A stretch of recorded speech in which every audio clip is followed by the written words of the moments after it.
नमस्कार मैत्रिणींनो, तर आज आपण पाहणार आहोत तळलेला बांगडा.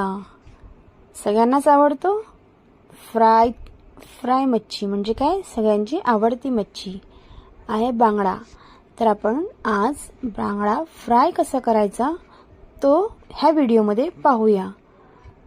चला तर आपण स्टार्ट करूया बांगडा फ्राय करायला. तर सर्वप्रथम मी इथे घेतले आहेत बघा 3 बांगडे घेतलेले आहेत फ्राय करण्यासाठी. मी साफ करून घेतला आणि बघा असं 3 मी मध्ये चिरा पाडून घेतले आहेत, भेगा पाडून घेतल्या आणि मधून पण सगळं घाण जे असते पोटामध्ये ती साफ करून घेतली आहे. हा बघा, हा फ्रेश असा बांगडा आहे. मी कापून धुवून स्वच्छ तयार केला आहे.